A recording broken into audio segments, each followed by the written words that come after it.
নমস্কাৰ সকলোকে স্বাগতম জনাইছোঁ ভেদিক নিউমৰলজিৰ কিছুমান বিশেষ তত্ত্বৰ কথা আপোনালোকক আজি ক'ব বিচাৰিছোঁ থাম্বনেইল দেখি গম পাইছে যে কি বিষয়ত আমি আলোচনা কৰিম টকা অহাৰ ৰাস্তা খুব বেছি লাক্সাৰি বা খুব বেছি টকা কেতিয়া আহে মানুহৰ জীৱনত সেই সকলোখিনি কথা এটা নম্বৰৰ দ্বাৰা নিৰ্ধাৰণ কৰিব পাৰি এনে আমি ভেদিক নিউমৰলজিতটো বহুত নম্বৰৰ কম্বিনেশ্যন চাওঁ কিন্তু আজি কেৱল এটা নম্বৰৰ বিষয়ে কম আন বহুত নম্বৰ সমান্তৰালভাৱে এই শক্তিশালী নম্বৰটোৱে আপোনাৰ জীৱনত প্ৰচুৰ টকা আনিব পাৰে আমি গোটেইবোৰ বিশ্লেষণ এটা ভিতৰতে নকৰোঁ অকল এটা নম্বৰৰ কথা ক'ম কিন্তু তাৰ পূৰ্বে এটা স্পষ্টীকৰণ যে এয়া হৈছে সম্পূৰ্ণৰূপে এটা অকাল্ট ছায়েন্স অসমীয়াত যাক কোৱা হয় গুপ্ত বিজ্ঞান এইবোৰ সকলো গণনাৰ ওপৰত নিৰ্ভৰশীল ইয়াত এষ্ট্ৰলজাৰজন ভগৱান নহয় মই পূৰ্বৰ বহুকেইটা সম্প্ৰচাৰত সেই কথা সদৰি কৰিছোঁ আৰু আমি চাৰ্টিফাইড প্ৰফেশ্যনেল হয় আৰু সেই অনুসৰি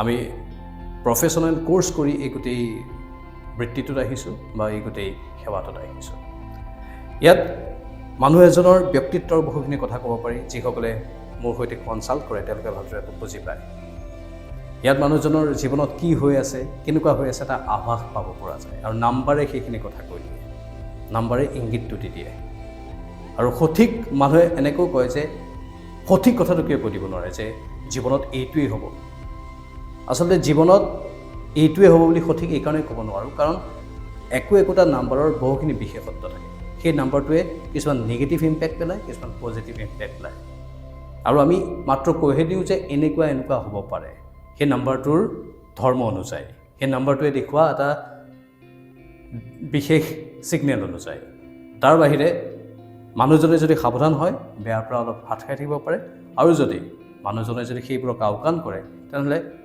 বেয়াটো হোৱাৰো আশংকা থাকে ইয়াকে কয় প্ৰেডিকশ্যন সেয়েহে এষ্ট্ৰলজাৰসকল লাইফ কোচ হয় তেওঁলোক ভগৱান নহয় সেয়েহে সঠিক সময়ত যদি এষ্ট্ৰলজাৰজনক লগ পায় তেনেহ'লে তেওঁলোকে আপোনাক এটা বাট দেখুৱাব পাৰে যে আপোনাৰ জীৱনত কিছু ষ্ট্ৰেছ আহিব কিছু পইচা ক্ষতি হোৱাৰ যোগ আছে বা আপোনাৰ ব্যৱসায় বাণিজ্যত কিছু দুৰ্গতি হোৱাৰ যোগ আছে বা উত্থান হোৱাৰ যোগ আছে সেই অনুসৰি যদি আপোনাক দিহা পৰামৰ্শ দিয়ে আপুনি যদি গম পায় যে মোৰ জীৱনত এতিয়া উত্থান হ'বলৈ গৈ আছে কাৰণ এই নম্বৰটো আহিছে লগে লগে আপুনি সাৱধান হৈ যাব পাৰে আৰু আপোনাৰ উত্থানৰ সময়খিনিক আপুনি সৎ প্ৰয়োগ কৰিব পাৰে মানে আপুনি সাহসেৰে ব্যৱসায়ত আগবাঢ়িব পাৰে কাৰণ সেইখিনি সময় আপোনাৰ উত্থানৰ সময় আপুনি যদি আগতীয়াকৈ গম পাই যায় তেনেহ'লে আপুনি ব্যৱসায়ত ইনভেষ্ট কৰিব পাৰে বা ব্যৱসায়ৰ বাবে বিভিন্ন প্ৰাণ ঘূৰিব পাৰে বা অলপ কষ্ট কৰিব পাৰে তেতিয়া ব্যৱসায়ত আৰু অধিক লাভ হ'ব দেখিছে যদি আপোনাৰ এষ্ট্ৰলজাৰজনে কুণ্ডলীত বেয়া এটা যে আপোনাৰ জীৱনত আমুক বেয়া হ'বলৈ গৈ আছে তেতিয়া আপুনি অলপ সাৱধান হৈ যাব আপোনাক স্পীডত গাড়ী চলাবলৈ যদি মানা কৰিছে কম স্পীডত গাড়ী চলাব সেইখিনি সাৱধানতামূলক পদক্ষেপ ল'লে খুব বেয়া হোৱাৰ পৰা আপুনি হাত খাই থাকিব পাৰিব সেইবাবেই এষ্ট্ৰলজাৰজনৰ প্ৰয়োজন কেৱল মাত্ৰ লাইফ কোচ হিচাপে তেওঁলোকে আপোনালোকক সহায় কৰিব পাৰে বাকী ভগৱানৰ ইচ্ছা অনুযায়ী যি হ'ব লগা আছে হৈ থাকিব আপুনি মই সেইখিনি খণ্ডন কৰিব নোৱাৰোঁ প্ৰতিকাৰে এটা নিৰ্দিষ্ট সময়লৈকে বা নিৰ্দিষ্ট সীমালৈকেহে কাম কৰিব কিন্তু মই কৈছোঁৱেই যে প্ৰাৰব্ধৰ কথা সঞ্চিত কৰ্মৰ কথা পূৰ্বজন্মৰ কৰ্মৰ কথা সকলো ইয়াত জড়িত হৈ থাকে সেয়েহে আপুনি একেবাৰতে গোটেইখিনি সলাই পেলাব নোৱাৰে মাত্ৰ আপোনাৰ ক্ৰিয়া বা কৰ্মই আপোনাক এটা গতিপথত স্পীড ব্ৰেকাৰ দৰে কাম কৰিব পাৰে বা উত্থানৰ সময়খিনিত আপোনাৰ উত্থান ব্যাপক ৰূপত কৰি দিব পাৰে এতিয়া কম এটা বিশেষ নম্বৰৰ কথা যিটো নম্বৰ আহিলে আপোনাৰ জীৱনত প্ৰচুৰ টকা অহাৰ কথা বা প্ৰচুৰ টকা অহাৰ সম্ভাৱনা থাকে তাকো সেইটো নম্বৰ যদি পজিটিভলি আহে মই ইয়াত দুটা কথা ক'ম পজিটিভ আৰু নিগেটিভ সেয়েহে পজিটিভ আৰু নিগেটিভটো আপোনালোকে বুজি ল'ব লাগিব পুনৰ কওঁ আন বহুকেইটা নম্বৰে ক্ৰিয়া কৰে কিন্তু ভেদিক নিউমৰলজিৰ এটা নম্বৰৰ কথা আজিৰ এই এপিছডটোত ক'ম আৰু পৰৱৰ্তী সময়ত আৰু অধিক আপোনালোকৰ বাবে তথ্য আনিম আন নম্বৰবোৰৰ সৈতে সংমিশ্ৰণ কৰি কিন্তু এটা নম্বৰে আপোনাৰ জীৱনত 6 বছৰ কালৰ বাবে বহুত বেছি টকা আনিব পাৰে বহুত বেছি লাক্সাৰি দিব পাৰে আৰু সেইটোৱে হৈছে নম্বৰ 6 মানে শুক্ৰৰ নম্বৰ শুক্ৰ লাক্সাৰি নম্বৰ বুলি আমি সকলোৱে জানো আৰু শুক্ৰই আমাক জীৱনত প্ৰচুৰ ধন সম্পত্তি ঐশ্বৰ্য বিভূতি দিব পাৰে আপোনাৰ কুণ্ডলীত আচলতে প্ৰত্যেকজন মানুহৰ কুণ্ডলীতেই সেই নাম্বাৰটো আহি কাৰণ আমি কওঁ মহাদশা অন্তৰ্দশা আৰু প্ৰতি অন্তৰ্দশাৰ কথা মহাদশাত সেই নাম্বাৰটো জীৱনত এবাৰ হ'লেও আহিব অন্তৰ্দশাটো সেই নাম্বাৰটো এবাৰ হ'লেও আহিব এজন মানুহৰ জীৱনত 1 পৰা 9 লৈকে আটাইকেইটা নম্বৰে জীৱনত ঘূৰি আহি থাকে 1 পৰা 9 সম্পূৰ্ণ হোৱাৰ পাছত আকৌ 1 পৰা আৰম্ভ হয় মানে ৰোটেশ্যন হৈ থাকে এইটো চাইকেল এটা ঘূৰি থাকে সেয়েহে নম্বৰ 6 আপোনাৰ জীৱনতো কোনোবা নহয় কোনোবা এটা সময়ত আহিব, এবাৰ নহয় দুবাৰ নহয় 3বাৰ মানলৈকে আহিব পাৰে। প্ৰতি অন্তৰ্দশা বা মহাদশাত আহিব পাৰে। সেয়েহে সেই নাম্বাৰটো অহাৰ সময়ত আপোনাৰ জীৱনত প্ৰচুৰ ধন সম্পত্তি অহাৰ যোগ থাকিব পাৰে। পুনৰ কওঁ যে সেই নাম্বাৰটো যদি পজিটিভলি আপোনাৰ কুণ্ডলীত আছে, মানে যদি মই ধৰি লৈছোঁ আপোনাৰ কুণ্ডলীত আগৰে পৰাই যেনিবা নাম্বাৰ 6টো আছেই, কিন্তু মহাদশাত যদি নাম্বাৰ 6 আকৌ আহি যায়, তেনেহ'লে সি হয়তো নিগেটিভ ইম্পেক্ট পেলাব পাৰে। কেনেধৰণে? কাৰণ ডাবল 6 হৈ গ'ল। ডাবল 6 হ'লে অলপ নিগেটিভ ইম্পেক্ট পেলায়।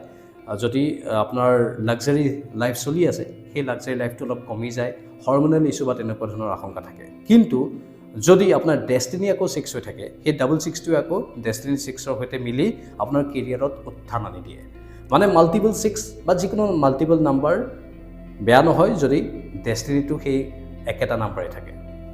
নম্বৰ 6 বহুত বেছি টকা অহাৰ নম্বৰ হৈছে 6 বছৰৰ বাবে। আপোনাৰ জীৱনত যদি নম্বৰ 6 কুণ্ডলীত নাই আৰু মহাদশাত যিমান নম্বৰ 6টো আহি গ'ল, মানে শুক্ৰৰ নাম্বাৰটো আহি গ'ল, সেই 6 বছৰ কাল কোনফালৰ পৰা টকা আহিব আপুনি গম নাপাব। আৰু টকা কিন্তু আপুনি বহুত বেছি খৰচো কৰিব। টকা আহিলেহে খৰচ কৰিব পাৰিব, টকা আহি থাকিব আপুনি খৰচ কৰিব। মানে সেই 6 বছৰৰ কালৰ ভিতৰত মহাদশাৰ আপুনি গাড়ী কিনিব পাৰিব, আপুনি ফ্লেট কিনিব পাৰিব, আপুনি দামী মোবাইল ফোন কিনিব পাৰিব, ক'ৰবাত হয়তো ফুৰিব যাব পাৰিব, লাক্সাৰী জীৱন কটাব পাৰিব, আপোনাৰ জীৱনত হয়তো সন্তান প্ৰাপ্তি হ'ব। তেনেকুৱা ধৰণৰ সুখবোৰ অহাৰ সময় থাকে 6 বছৰ কাল। সেই 6 বছৰ কালত আপুনি হয়তো কোনোবা এষ্ট্ৰলজাৰ কাষত যোৱা নাই, এষ্ট্ৰলজাৰ কাষত নোযোৱাকৈ আপোনাৰ যেনিবা খুব টকা অহাৰ ৰাস্তাটো মুকলি হৈছে। আপোনাৰ ব্যৱসায়ৰ সদ্বুদ্ধি আহি যাব পাৰে, আপোনাৰ চাকৰিত উত্থান হৈ যাব পাৰে, কিবা প্ৰকাৰে আপোনাৰ তাত টকা আহি আছে, আপুনি গম পোৱা নাই যে আপোনাৰ নম্বৰ 6টো এক্টিভ হৈছে কাৰণেই আপোনাৰ জীৱনত টকা আহি আছে। সেইখিনি সময়ত যদি আপুনি এজন এষ্ট্ৰলজাৰ কাষত যায়, তেওঁ যদি কৈ দিয়ে আপোনাক যে আপোনাৰচোন শুক্ৰৰ নাম্বাৰটো জাগ্ৰত হৈ গৈছে কুণ্ডলীত, বেদিক নিউমাৰলজি কুণ্ডলীত, আপুনি আৰু অলপ এফৰ্ট দিয়ক, আৰু অলপ এফৰ্ট দিলে আৰু আপুনি বেছি টকা ইনকাম কৰিব পাৰিব, আৰু বেছি ভালদৰে এই 6 বছৰ কালত লাক্সাৰী লাইফ কটাই ল'ব পাৰিব। সেইটোৱে হৈছে লাইফ কোচ অৰ্থাৎ এষ্ট্ৰলজাৰৰ কাম। তেওঁ সেই কথাটো কৈ দিয়াৰ লগে লগে আপোনাৰ ক্লিক হৈ যাব কথাটো, মানে মন মে লাড্ডু ফুট গিয়া বুলি যে আমি হিন্দীত কওঁ, তেনেকুৱা ধৰণৰ এটা ক্লিক হৈ যাব। সেই ক্লিক হৈ যোৱাৰ লগে লগে আপুনি বেছি এফৰ্ট দি আপোনাৰ ব্যৱসায় সম্প্ৰসাৰণ কৰিব পাৰিব। সমান্তৰালভাৱে কিন্তু নম্বৰ 6 যদি মাল্টিপল ৰূপত আহি যায়, নম্বৰ 6 যেনিবা আপোনাৰ কুণ্ডলীত আগৰ পৰাই আছে, কিন্তু আপোনাৰ ডেষ্টিনিও নম্বৰ 6 নহয়, কিন্তু যদি তাৰ পাছত যদি আকৌ মহাদশাত নম্বৰ 6টো আহি যায় বা অন্তৰ্দশাত নম্বৰ 6টো আহি যায়, আপোনাৰ খৰচ অতিমাত্ৰাত কৰাব পাৰে, আপোনাৰ সৈতে কাৰোবাৰ কাজিয়া লগাব পাৰে, আৰু আপোনাৰ লাক্সাৰী কমি যাব পাৰে, তেনেধৰণৰ আশংকা থাকে। আৰু সেইখিনি সময়ত আপুনি প্ৰতিকাৰ হিচাপত লক্ষ্মী পূজা কৰিব পাৰে, অথবা আপুনি যিমান পাৰে সিমান ছোৱালী মানুহক, দুখীয়া দৰিদ্ৰ ছোৱালীক উপহাৰ দিব পাৰে, তেওঁলোকক পঢ়াৰ খৰচ দিব পাৰে, তেওঁলোকক বিভিন্ন প্ৰকাৰে সহায় কৰিব পাৰে, মিঠা বস্তু খুৱাব পাৰে। লক্ষ্মী পূজা কৰিলেতো বেছি ভাল। সেইখিনি প্ৰতিকাৰ নিৰ্দিষ্ট সময়খিনিত নিগেটিভ ইম্পেক্ট পৰা সময়খিনিত ল'ব পাৰে। কিন্তু নম্বৰ 6এ যেতিয়া আপোনাৰ কুণ্ডলীত এক্টিভেটেড ৰূপত আহি যাব, তাৰ পাছত বহুত টকা দিব। এইটোৱে হৈছে নাম্বাৰ, মই যিটো নাম্বাৰৰ কথা কৈছোঁ, যদি নম্বৰ 6 শুক্ৰৰ নাম্বাৰটো আপোনাৰ কুণ্ডলীত আহি গৈছে, আপোনাৰ জীৱনত বহুত টকা আহিব 6 বছৰ কালৰ বাবে। মহাদশা 6 বছৰ কালৰ বাবে থাকিব, কাৰণ বেদিক নিউমাৰলজি মতে আমি প্ৰতিটো নাম্বাৰ অনুযায়ী মহাদশাবোৰ হিচাপ কৰোঁ বা গণনা কৰোঁ। 6 নম্বৰ, সেয়েহে 6 বছৰ কালৰ বাবে থাকিব। সেই 6 বছৰ কালতেই আপুনি বহুত টকা পইচা, ধন সম্পত্তি, ঐশ্বৰ্য বিভূতি আনিব পাৰে নিজৰ জীৱনলৈ, আৰু কিন্তু সমানে আপুনি খৰচো কৰিব সেই সময়খিনিতেই। আৰু সেই সময়খিনিত খৰচ যিবোৰ কৰিব সেইবোৰ ভাল কামতেই কৰিব। মানে আপুনি হয়তো ক'ৰবাত ফ্লেট কিনিব, গাড়ীখন প্ৰয়োজনীয়, আজিকালি গাড়ী এখন কিনিব, ভাল মোবাইল এটা কিনিব, তেনেকুৱা ধৰণৰ কামত হয়তো আপুনি খৰচ কৰিব। এইটোৱে হৈছে নাম্বাৰ, যিটো নাম্বাৰে আপোনাৰ জীৱনত সুখ সমৃদ্ধি আনন্দ সকলো আনিব পাৰে। কাৰণ টকা পইচাই আজিকালি হিচাপত সুখ সমৃদ্ধি আনন্দৰ অন্যতম এটা কাৰক হৈ পৰে, একমাত্ৰ নহয় কিন্তু অন্যতম এটা কাৰক। সেয়েহে এই নম্বৰটোৰ সৎ প্ৰয়োগ আপুনি কৰক। আপোনাৰ জীৱনতো কি ঠিক নম্বৰ 6 এই মুহূৰ্তত আহি গৈছে, বা অহা বছৰ বা 2 বছৰ মূৰত আহিব, বা বিগত সময়ত আহি গৈছে, আপুনি সেইটো গম পোৱা নাই। সেয়েহে সেইখিনি ভালদৰে আপুনি কনচাল্ট কৰি, ভালদৰে আলোচনা কৰি নিজৰ জীৱনত আগবাঢ়িব পাৰে। এইখিনি আছিল চমু ভিডিঅ' আপোনালোকৰ বাবে আগবঢ়ালোঁ।